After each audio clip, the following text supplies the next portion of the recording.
Este é um áudio extra, leitura complementar.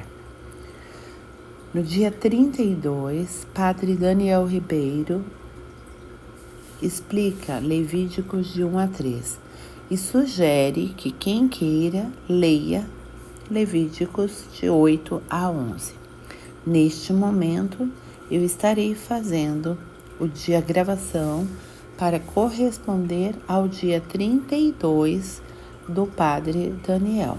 Essa é uma leitura complementar, Hebreus de 8 a 11, o que já é o Novo Testamento, tá bom? Em seguida, irei fazer a gravação voltando a Hebreus. Superioridade da Nova Aliança, capítulo 8. O ponto essencial do que acabamos de dizer é este: temos um sumo sacerdote que está sentado à direita do trono da majestade divina dos céus, o ministro do santuário e do verdadeiro tabernáculo, erigido pelo Senhor e não por homens. Todo pontífice é constituído para oferecer dons e sacrifícios. Portanto, é necessário que ele tenha algo para oferecer. Por conseguinte, se ele estivesse na terra, nem mesmo sacerdote seria, porque já existem aqui sacerdotes que têm a missão de oferecer os dons prescritos pela lei. O culto que estes celebram é, aliás, apenas a imagem, sombra das realidades celestiais, como foi revelado a Moisés quando estava para construir o tabernáculo.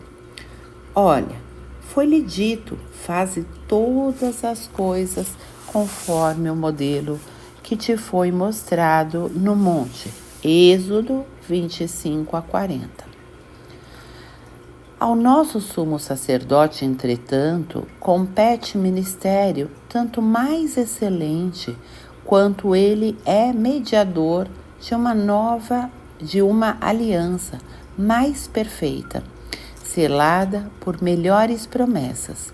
Porque, se a primeira tivesse sido sem defeito, certamente não haveria lugar para a outra. Ora, sem dúvida, há uma censura nessas palavras.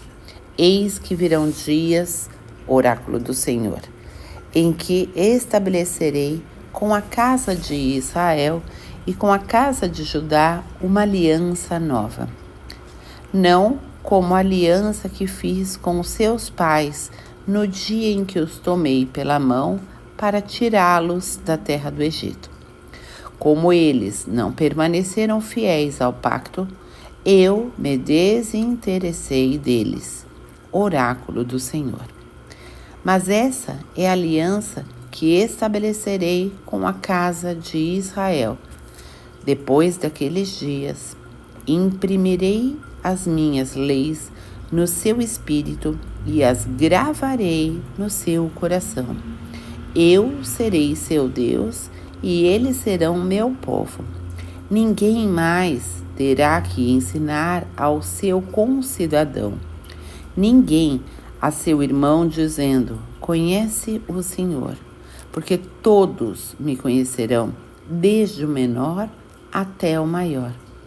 Eu lhes perdoarei as suas iniquidades e já não me lembrarei dos seus pecados. Se Deus fala de uma aliança nova, é que ele declara antiquada a precedente. Ora, o que é antiquado e envelhecido está certamente fadado a desaparecer. Capítulo 9. Eficácia definitiva do sacrifício de Cristo. A primeira aliança, na verdade, teve regulamentos, rituais e seu santuário terrestre. Consistia numa tenda, a parte anterior encerrava o candelabro e a mesa com os pães da proposição. Chamava-se Santo. Atrás do segundo véu achava-se a parte chamada Santo dos Santos. Aí estava o altar de ouro para os perfumes e a arca da aliança coberta de ouro por todos os lados. Dentro dela, a urna de ouro contendo maná e a vara de Araão que floresceu e as tábuas da aliança. Em cima da arca, os querubins da glória, estendendo a sombra de suas asas sobre o propiciatório. Mas não é aqui o lugar de falarmos dessas coisas pormenorizadamente. Assim sendo, enquanto na primeira parte do tabernáculo entram continuamente os sacerdotes para desempenhar as funções, no segundo entra apenas o sumo sacerdote, somente uma vez ao ano, e ainda levando consigo o sangue para oferecer pelos seus próprios pecados e pelos do povo, com o que significava o Espírito Santo, que o caminho do Santo dos Santos ainda não estava livre, enquanto subsistisse o primeiro tabernáculo. Isso é também uma figura que se refere ao tempo presente, sinal que os dons e sacrifícios que se ofereciam eram incapazes de justificar a consciência daquele que praticava o culto. Culto que consistia unicamente em comidas, bebidas e abluções diversas, ritos materiais que só podiam ter valor enquanto não fossem instituídos outros mais perfeitos. Porém, já veio Cristo, sumo sacerdote dos bens vindouros, e através de um tabernáculo mais excelente e mais perfeito, não constituído por mãos humanas, não deste mundo, sem levar consigo sangue de carneiros ou novilhos, mas com o seu próprio sangue, entrou de uma vez por todas no santuário, adquirindo-nos uma redenção eterna, pois se o sangue de carneiros e de touros e a cinza de uma vaca, com que se aspergem os impuros, santificam e purificam, pelo menos os corpos, quanto mais o sangue de Cristo, que pelo Espírito Eterno se ofereceu como vítima sem mácula a Deus, purificará a nossa consciência das obras mortas para o serviço Deus vivo. Por isso, ele é mediador do Novo Testamento. Pela sua morte expiou os pecados cometidos no decorrer do Primeiro Testamento, para que os eleitos recebam a herança eterna que lhes foi prometida. Porque onde há testamento, é necessário que intervenha a morte do testador. Um testamento só entra em vigor depois da morte do testador. Permanece sem efeito enquanto ele vive. Por essa razão, nem mesmo o Primeiro Testamento foi inaugurado sem uma efusão de sangue. Moisés, ao concluir a proclamação de todos os mandamentos da lei, em presença de todo o povo reunido, tomou o sangue dos touros e dos cabritos imolados, bem como água, lã escarlate e hisopo, aspergiu com sangue não só o próprio livro, como também todo o povo, dizendo: este é o sangue da aliança que Deus contraiu convosco. Êxodo 24, 8. E da mesma maneira aspergiu o tabernáculo e todos os objetos do culto. Aliás, conforme a lei, o sangue é utilizado para quase todas as purificações. E sem efusão de sangue, não há perdão. Verdadeiro santuário. Se os meros símbolos das realidades celestes exigiam uma tal purificação, necessário se tornava que as realidades mesmo fossem purificadas por sacrifícios ainda superiores. Eis porque Cristo entrou, não em santuário feito por mãos de homens, que fosse apenas figura do santuário verdadeiro, mas no seu próprio céu, para agora se apresentar intercessor nosso ante a face de Deus. E não entrou para se oferecer muitas vezes a si mesmo, como o pontífice que entrava todos os anos no santuário para oferecer sangue alheio. Do contrário, lhe seria necessário padecer muitas vezes desde o princípio do mundo, quando é certo que apareceu uma só vez ao final dos tempos para a destruição do pecado pelo sacrifício de si mesmo. Como está determinado que os homens morram uma só vez, e logo em seguida vem o juízo.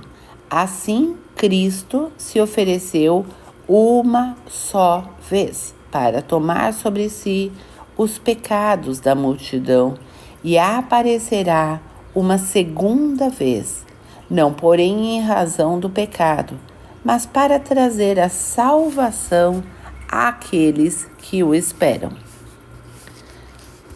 O sacerdócio de Cristo e dos crentes, capítulo 10. A lei, por ser apenas a sombra dos bens futuros, não sua expressão real, é de todo impotente para aperfeiçoar aqueles que assistem aos sacrifícios que se renovam indefinidamente cada ano. Realmente, se os fiéis, uma vez purificados, não tivessem mais pecado algum na consciência, não teriam cessado de oferecê-los? Pelo contrário, pelos sacrifícios se renova cada ano a memória dos pecados, pois é impossível que o sangue de touros e de carneiros tire pecados. Eis porque, ao entrar no mundo, Cristo diz: não quiseste sacrifício nem oblação, mas me formaste um corpo. Holocaustos e sacrifícios pelo pecado não te agradam. Então eu disse: eis que venho, porque é de mim que está escrito no rolo do livro. Venho, ó Deus, para fazer a tua vontade. Salmo 39, 7 seguintes. Disse primeiro: tu não quiseste, tu não recebestes com agrado os sacrifícios, nem as ofertas, nem os holocaustos, nem as vítimas pelo pecado, quer dizer, as imolações legais. Em seguida, ajuntou: eis que venho para fazer a tua vontade. Assim aboliu o antigo regime e estabeleceu uma nova economia. Foi em virtude desta vontade de Deus que temos sido santificados uma vez para sempre pela oblação do corpo de Jesus Cristo. Enquanto todo sacerdote se ocupa diariamente com o seu ministério e repete inúmeras vezes os mesmos sacrifícios, que todavia não conseguem apagar os pecados. Cristo ofereceu pelos pecados um único sacrifício e logo em seguida tomou lugar para sempre à direita de Deus, onde espera de hora em diante que os seus inimigos sejam postos por escabelo dos seus pés. Salmo 109, 1. Por uma só oblação, ele realizou a perfeição definitiva daqueles que recebem a santificação. É o que nos confirma o testemunho do Espírito Santo, depois de ter dito: eis a aliança que depois daqueles dias farei com eles, oráculo do Senhor. Imprimirei as minhas leis nos seus corações e as escreverei no seu espírito. Acrescenta: dos seus pecados e das suas iniquidades já não mais me lembrarei. Jeremias 31-33. Ora, onde houver plena remissão dos pecados, não há por que oferecer sacrifícios por ele. Exortação à fidelidade e à perseverança. A fidelidade de Cristo impede a nossa fidelidade. Por este motivo, irmãos, temos ampla confiança de poder entrar no santuário eterno, em virtude do sangue de Jesus, pelo caminho novo e vivo que nos abriu através do véu, isso é, o caminho de seu próprio corpo. E dado que temos um sumo sacerdote estabelecido sobre a casa de Deus, acheguemo-nos a ele com o coração sincero, com plena firmeza da fé, o mais íntimo da alma, isento de toda mácula de pecado, e o corpo lavado com água purificadora do batismo. Conservemo-nos firmemente apegados à nossa esperança, porque é fiel aquele cujas promessas aguardamos. Olhemos uns pelos outros para o estímulo à caridade e às boas obras. Não abandonemos a nossa assembleia, como é costume de alguns, mas admoestemo-nos mutuamente, e tanto mais quando vedes aproximar-se o grande dia.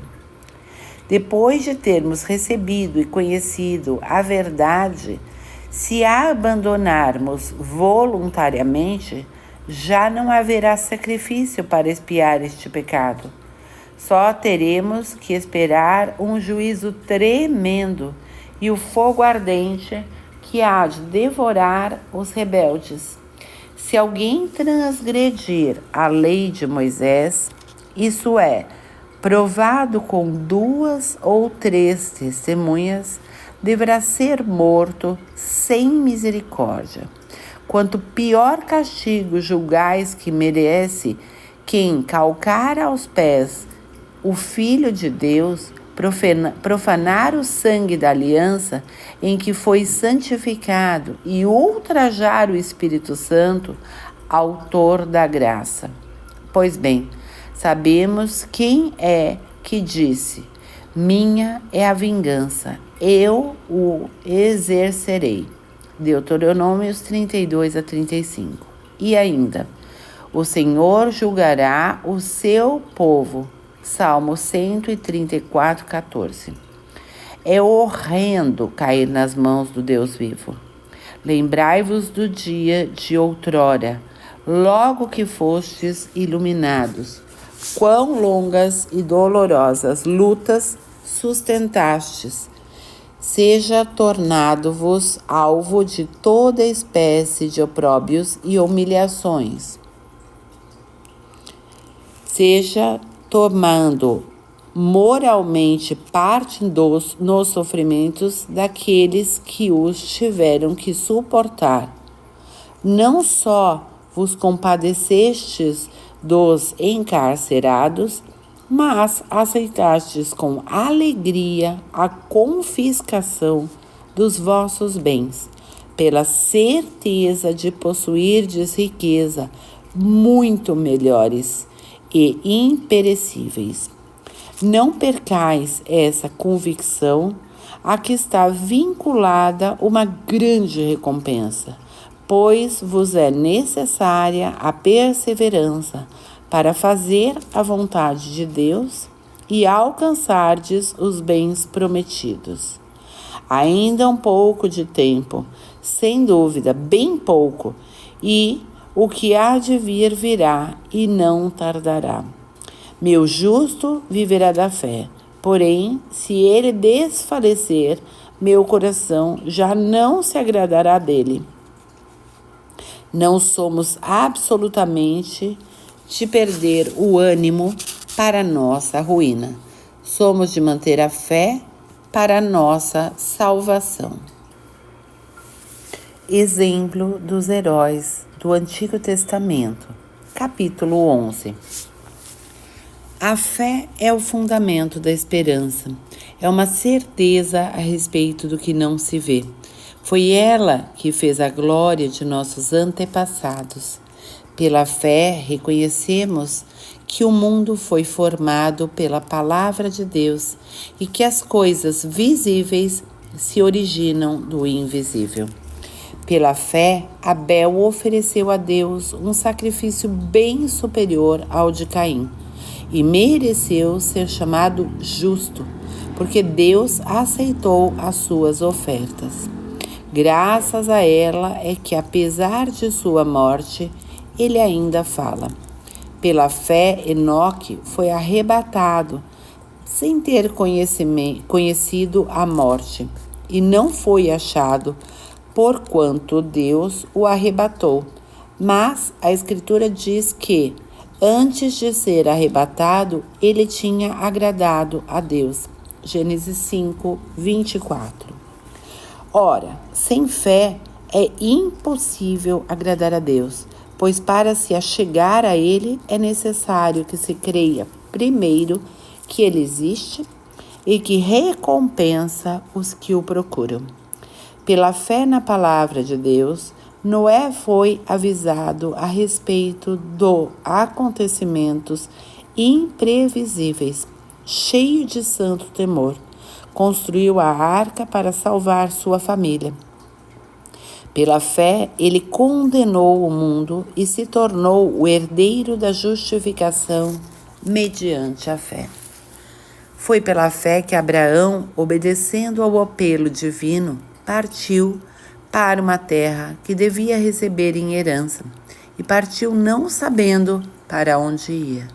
Foi pela fé que ele habitou na terra prometida, como em terra estrangeira, habitando aí em tendas com Isaque e Jacó, cordeiros da mesma promessa, porque tinha esperança fixa na cidade assentada sobre os fundamentos eternos, cujo arquiteto e construtor é Deus. Foi pela fé que a própria Sara cobrou o vigor de conceber, apesar de sua idade avançada, porque acreditou na fidelidade daquele que lhe havia prometido.